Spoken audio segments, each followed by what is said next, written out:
أنا كساب زردأني ناي ودسب ناي منبار انكو علامة فطور بمخان أبوشت تسألمات ناي ترقم مبرهتي مولعي إذا تزارب كارل يانغ نيرو أب عالمنا بروه أمره اللوم تباهيلهم زحسوا بسبات تاريخ كنسمع كلنا مالت دما لكع كم سيغموند فرويد ألبرت أينشتاين ماركوس أوريليوس ليوناردو دافنشي كارل يانغ بزحات فلاسفاتات ون كتصوع لكم مخاليه بزعبا تاريخهم بزعبا نابرهم كنسمع كلنا نحنا أخلات كم زي كوننا يسمعنا رحقتنا بطعم الناقر منا يخيدمو نساتهم كابانا بطعم بوليصهم كم استرخبون حاسب مخنياتو كنفلت كنزعر كلنا دما هيوتهم أزيو بزح ترقم زلون أزيو بعبي علامات تدقفني ناتنا هيوت مسناتاتهم هيوت كنودا درو كلنا كودا دركوا زخل كم زي كونا نغنزب كارل يانغ كم زبلو علامة ودسب أبز مدرزي بزمزقو عاوت أي لكعن مس زرخبو نجرون زت أساسر أيكونن أمودا علامة أنت أيون تيلكم بزعبا منتكم من أكايدهم من ترايز ملكاتي يبلنا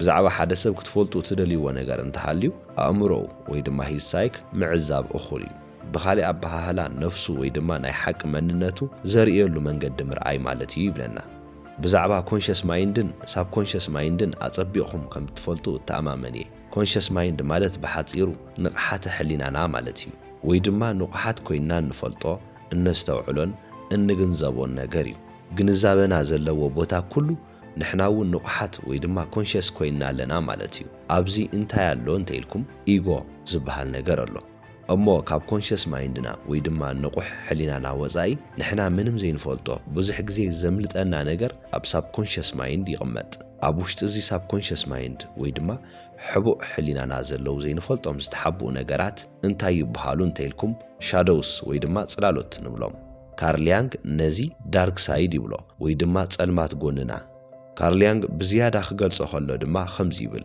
علاماخمن أب هيوت زلوكم ترقمن الترخبوه أبزي ساب كونشس تبحاله وشتي أبتي تسلمات قوننخم وشتي يبل مخنياتهم ناي نفس وكف سب علامة يفعلالي كل سب أبوشتو زحازو علامة ويدما ناي هيوت ترقم لكع كم عسرات أبعتو ويدما فينجر برينت فولين ويدما يونيكس لزخونيو كارل يانغ منيو سلمنتايو بزعباو كنفلت زلنا انتيلكم ناي سويزرلاند زيغنت زلوو سنا امراوي تنتاني ويدما سايكو اناليستن حكيم سنا امرو ويدما سايكاتريستيو اب فلسفنا عالمون بتعم بزح نجارات زبركته والقسبيو ناتو فلسفنا يانغيان فلسفنا ويدما يانغيان فيلوزوفي تباهيلي صواع كارل يانغ بسفي حزفلت ابوشت ساب كونشس مايند ويدما حبو حلينا زلو نجارات بمسرح نابኦም كنطمت بمغباري سلازي لومي كابز فيديو انتاي نصبن تيلكم صلمات غونكم كمي غيركم كترؤي كم تخولو كابون علامه هيوتكم كمي غيركم كتوصو كم تخولو كنرينا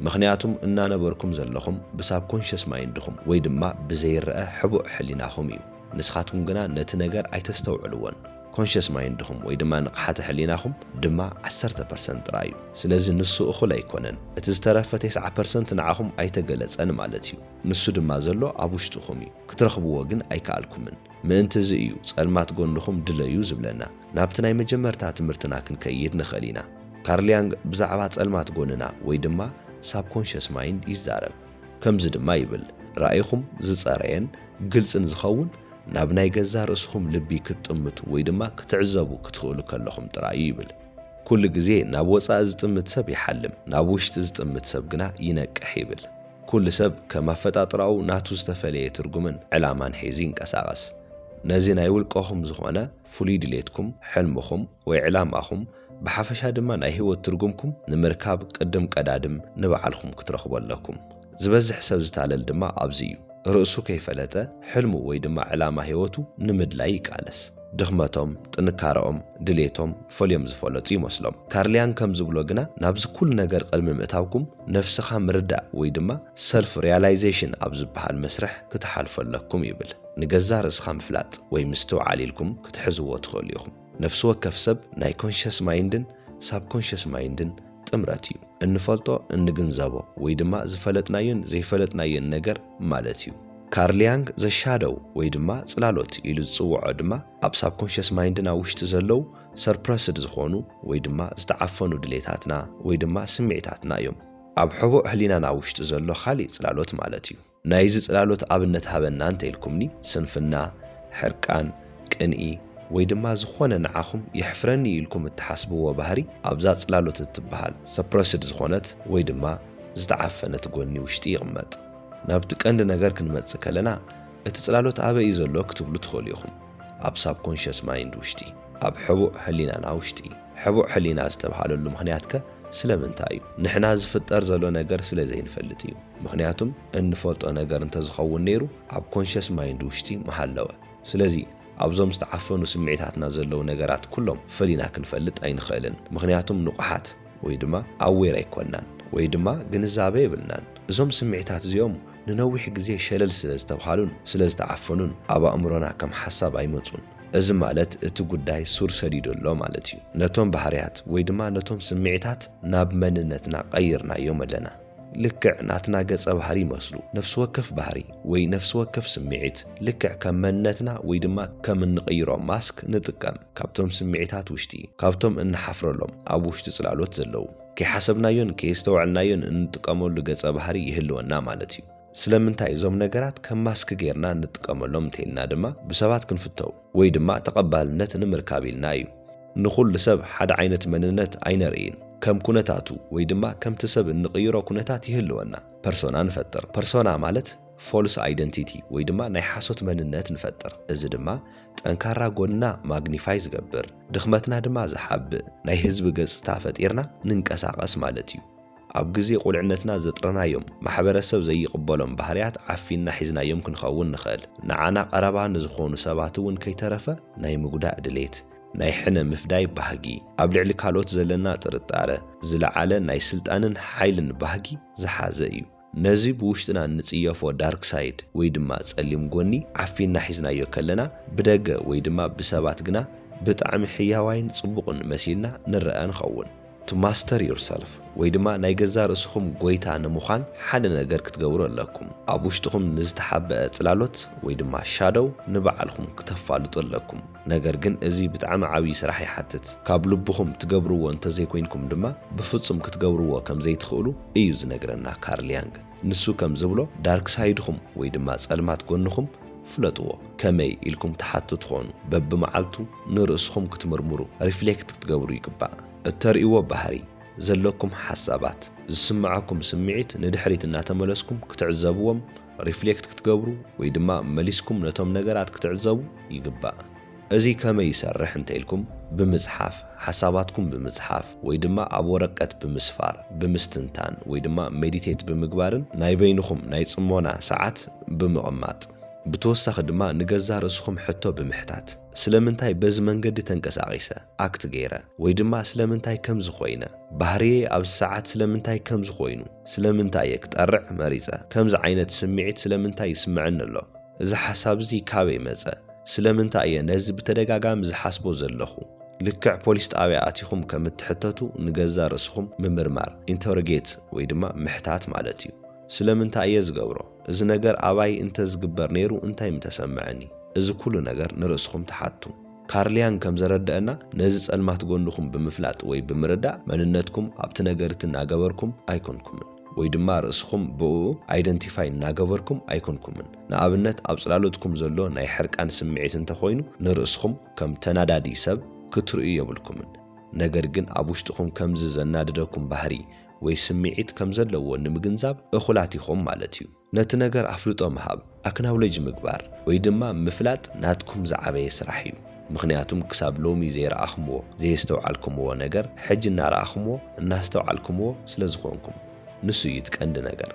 ካሊእ ካብዞም ጸልማት ጎንኹም ውሽጢ ትረኽብዎም ነገራት ኣለዉ። ካልኦት ዝተሓብኡ ስምዒታት ከመይ ገይረ ከውፅእ እንተኢልኩም ንኻልኦት ሰባት ክትግምቱ ከለኹም ወይ ድማ ኣብ ካልኦት ሰባት ክትፈርዱ ከለኹም ምናልባት እቲ ነገር ኣባኹም ኣሎ ማለት እዩ። እንተዘይህሉ ነይሩ ኮፍ ኢልኩም ኣይምገምገምኩምን ነይርኩም። ኣብ ካልኦት ሰባት እትጸልእዎ ባህሪ ኣባኹም ዝተሓበአ ባህሪ እዩ ወይ ድማ ኣባኹም ይህልው እዩ ኢልኩም ዝፈራሕኩምዎ ነገር እዩ። እዚ ድማ ብእንግሊዝኛ ቃል ፕሮጀክሽን ይበሃል።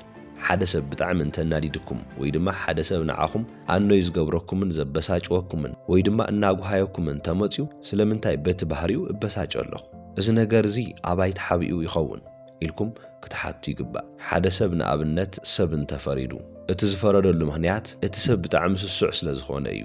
ንርእሱ ጥራይ ዝሓስብ እንተኢሉ ካርል ያንግ ከም ዝብሎ እዚ ሰብዚ ኣብ ውሽጡ ስስዐ ወይ ድማ ርእስኻ ናይ ምፍታው ስምዒት ኣለዎ ማለት እዩ ይብል። ትዕግስቲ ዘይብሉ ሰብ ርኢና ስለምንታይ ትዕግስቲ የብሉን እንታይ የጓዮ ኢልና እንተተበሳጪና ንሕና እውን ከምኡ ትዕግስቲ ዘይብልና ኢና። ካርል ያንግ ከም ዝብሎ እዞም ዘይነስተውዕለሎም ኣብ ሳብኮንሽስ ማይንድ ውሽጢ ዝተቐመጡ ነገራት ቆላሕታ ክንገብረሎም ክንጅምር ከለና ወይ ድማ ነቶም ነገራት ግንዛበ እንሃብና እናስተውዕልናን እንኸይድ እንተኾይና እቲ ሳብኮንሽስ ዝነበረ ነገር ከም ዘሎ ተመሊሱ ናብ ኮንሽስ ውሽጢ ይሕወስ ወይ ድማ እነስተውዕሎ ነገር ይኸውን ይብል። ብሓቂ ንገዛ ርእስኹም እናፈለጥኩም ትመጸለኹም ማለት እዩ። እዚ ድማ ደው ዝብል ስራሕ ኣይኮነን። ሻዶው ወርክ ወይ ድማ ብትግርኛ ብቐጥታ ክንትርጉሞ ከለና ናይ ጽላሎት ስራሕ በብግዚኡ ክግበር ዘለዎ ነገር እዩ።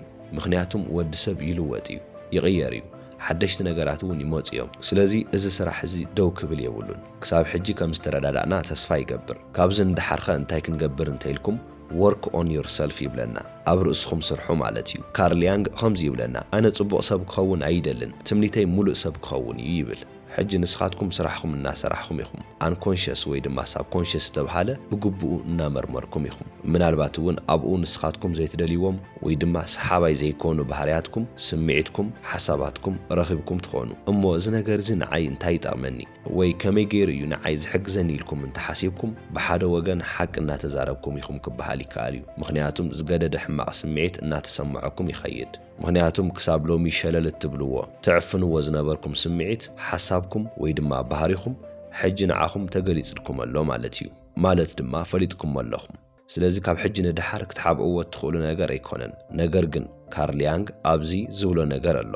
ንገዛ ርእስኻ ምፍላጥ ኣዝዩ ዓብዪ ዝበሃል ቃንዛ ዘምጽእ ብተወሳኺ ድማ ዘፍርሕ ዝበሃል ከይዲ እዩ።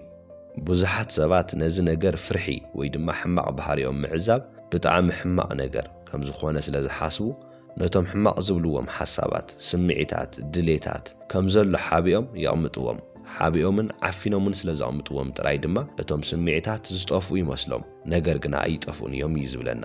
ነቶም ነገራት ዝለዓለ ሓይሊ ምሃብ ማለት እዩ።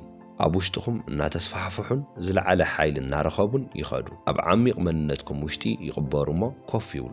ሰልቸወኩም መዓልቲ፣ ዝደኸምኩምሉ መዓልቲ፣ ብጣዕሚ ዝተጨነቕኩምሉ መዓልቲ ልክዕ ከም ቦምብ ምፍንዳእ ይስርሖም። ስለዚ እዞም ሕማቕ እዮም ኢልኩም ዝሓዝኩሞም ስምዒታት ክትጥቀሙሎም ኣብ ዝግባእ ሰዓት ክትጥቀሙሎም ኣለኩም እዩ ዝብለና። ንኣብነት ሓደ ሰብ ሰነፍ ወይ ድማ ሌዚ ይበሃል። እቲ ሰነፍ ዝተባሃለ ሰብ ስንፍናኡ በቲ መንገዲ እናሓብኦ ወይ እናዓፈኖ እንተኸይዱ ኣብ ዝኾነ ሰዓት ነቲ ነገር ምግባሩ ኣይተርፎን። ክሰርሖ ዘለዎ ስራሕ ክሰርሕ ከሎ ማለት ድማ ክሳብ ሎሚ ዘይሰርሖም ዘጠራቐሞም ስራሕቲ ክሰርሕ ከሎ በርንኣውት ኣብ ዝበሃል ደረጃ ይበጽሕ። በቃ ምንም ዓቕሚ የብሉን። ኣእምሮኡን ሰውነቱን ሙሉእ ብሙሉእ ይደክም ማለት እዩ። ነገር ግን ጽቡቕ ስምዒትኩምን ሕማቕ ስምዒትኩምን መዓዝ ክትጥቀሙሉ ከም ዘለኩም ክትፈልጡ ኣለኩም። ካርል ያንግ እዚ ማለት እዩ። ወዲ ሰብ ክናደድ የብሉን ክንብል ኣይንኽእልን። ወዲ ሰብ ክናደድ ይኽእል እዩ፣ ክናደድ እውን ኣለዎ። መዓስ እንተኢልኩም ክናደድ ኣብ ዝግብኦ ሰዓት።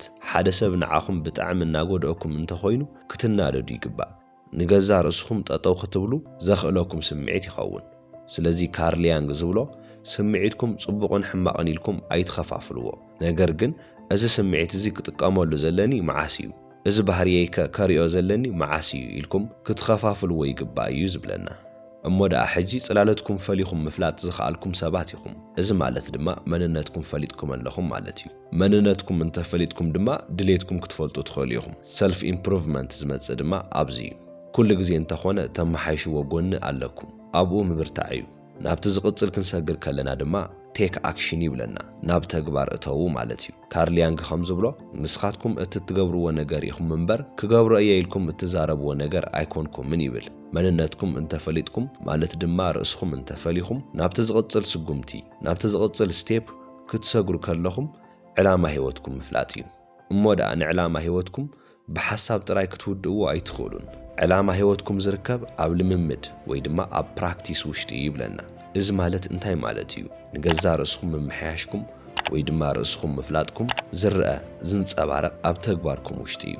ህይወት ብሪኣክቲቭ ሞድ ወይ ድማ ምላሽ ጥራይ ብምሃብ ክትኸዱ የብልኩምን።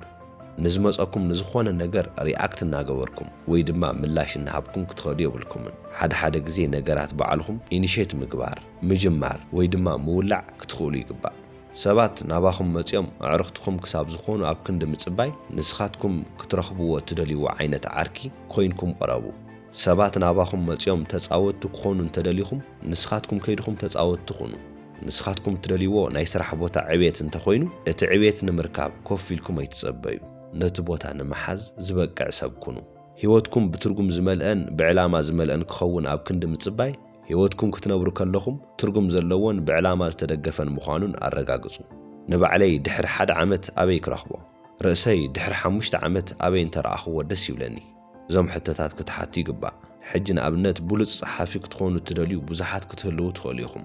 ናይ መብዛሕትኡ ሰብ ሕልሚ ክኸውን ይኽእል እዩ። ብዙሕ ግዜ ጸሓፊ ክኾኑ ዝደልዩ ሰባት እቲ ካብኦም ዝጽበ ምንቅስቓስ ዝገብሩ ሰባት እውን ኣይኮኑን። ገለ ዘነቓቕሖም ነገር ይጽበዩ ወይ ድማ ገለ ኣብ ኣእምሮኦም ውሽጢ ዝጸረየ ምስሊ ወይ ድማ ኢሜጅ ይጽበዩ። ድሕሪ ግዜ እውን እንታይ ኢኹም ትጽበዩ ዘለኹም እንተልካዮም እቲ መጽሓፍ ባዕሉ እንተዝጽሕፈሎም ደስ ዝብሎም ሰባት ኮይኖም ኮፍ ይብሉ። እዚ እንታይ ማለት እዩ? ሕጂ እውን ሪኣክቲቭሊ እናነበሩ ከም ዘለው ዘርኢ እዩ፣ ወይ ድማ ንህይወት ምላሽ ንምሃብ ድልዋት ዝኾኑ ሰባት። ነገር ግን እቶም ነገራት ንሳቶም ክገብርዎም ዘይደልዩ ሰባት እዮም። ንስኻትኩም ሪኣክት ካብ እትገብሩ ወይ ድማ ንነገራት ምላሽ ንምሃብ ድልዋት ካብ ትኾኑ እቲ ነገር ባዕልኹም ምውላዕ ወይ ድማ ኢኒሼት ምግባር ክትጅምሩ ይግባእ። ትኽክለኛ ሰዓት ምስ ኮነ እቲ መጽሓፍ ካባይ ውሽጢ ክወጽእ እዩ ወይ ድማ እቲ መጽሓፍ ብሓንሳብ ክጽሕፎ እየ ኢሎም ይሓስቡ። እዚ ግን ካብ ሓቂ ዝረሓቐ እዩ። ስለዚ እንታይ ክገብሩ ኣለዎም? እቶም ሰባት ጸሓፊ ክኾኑ ይደልዮም ኢልና ኣለና። በብመዓልቱ ዝተወሰነ ሰዓት መዲቦም ኮፍ ኢሎም ክጽሕፉ ኣለዎም። ክጽሕፉ ደስ እንተበሎም እውን እንተዘይበሎም እውን ኮፍ ኢሎም ክጽሕፉ ይግባእ። እዚ ግዴትኦም እዩ። ኣብ ዝኾነ ሰዓት ስታክ ምግባሮም ወይ ድማ ደው ምባሎም ኣይተርፍን እዩ። ገለ ዝጽሕፍዎ ነገር ይስእኑ። በቲ እዋን ካብቲ ቦታ ዘውፅኦም ምኽሪ ወይ ድማ ገለ ክሕግዘኒ እዩ ኢሎም ዝሓሰብዎ ነገር ኮፍ ኢሎም ክመሃሩ እዮም። ነታ ዝጀመርዋ ታሪኽ እናወድኡን እናጠቓለሉን ይመፁ። ሞቲቬሽን እንተሰኣኑ እኳ ብዲስፕሊን ዝንቀሳቐሱ ሰባት ይኾኑ። ጽሒፎም ምስ ወድኡ ወይ ድማ መጽሓፍ ንምሕታም ዓቕሚ ክህልዎም ከሎ ዓቕሚ ክብል ከለኹ ፋይናንሻል ማለት ኣይኮነን። በቲ ዝጸሓፍዎ ነገር እናዓገቡ ሕጉሳት እናኾኑ ክመፁ ከለዉ በቲ እዋን ናብ ሕተምቲ እናዞሩ ፕሮፖዛል እናእተው ይቕጽሉ ማለት እዩ። ተግባር ወይ ድማ ኣክሽን ኣብ ዘድልየሉ ሰዓት ብግቡእ ነገራት ዝፍጽሙ ሰባት ኮይኖም ይርከቡ። ስለዚ እቲ ምስጢር ብጣዕሚ ግልጽ እዩ። ንገዛ ርእስኩም ደሊኹም ምስ ረኸብኩም ድሕሪኡ ክሳብ ሎሚ ዓፊንኩም ዝሓዝኩሞ መንነትኩም ምስ ደለኹም ክትስጉሙ ወይ ድማ ክትንቀሳቐሱ ዘለኩም ግዜ ይመጽእ። ሽዑ ድማ ክትንቀሳቐሱ ኣለኩም። እንተዘይኮይኑ ትርጉም ኣልቦ ህይወት እናነበርኩም ኢኹም እትቕጽሉ። እዛ ቪድዮ ቅድሚ ምውዳእይ ካርል ያንግ ዝበሎ ሓደ ነገር ክውስኸኩም። ኣብ ቅድሜኹም ዘሎ መንገዲ ንዓኹም ግልጽን ንጹርን ኮይኑ እንተተረኣይኩም ኣብ መንገዲ ካልእ ሰብ ኢኹም ዘለኹም ማለት እዩ። ክሳብ መወዳእታ ስለ ዝተኸታተልኩም የቐኒየለይ ሰላም።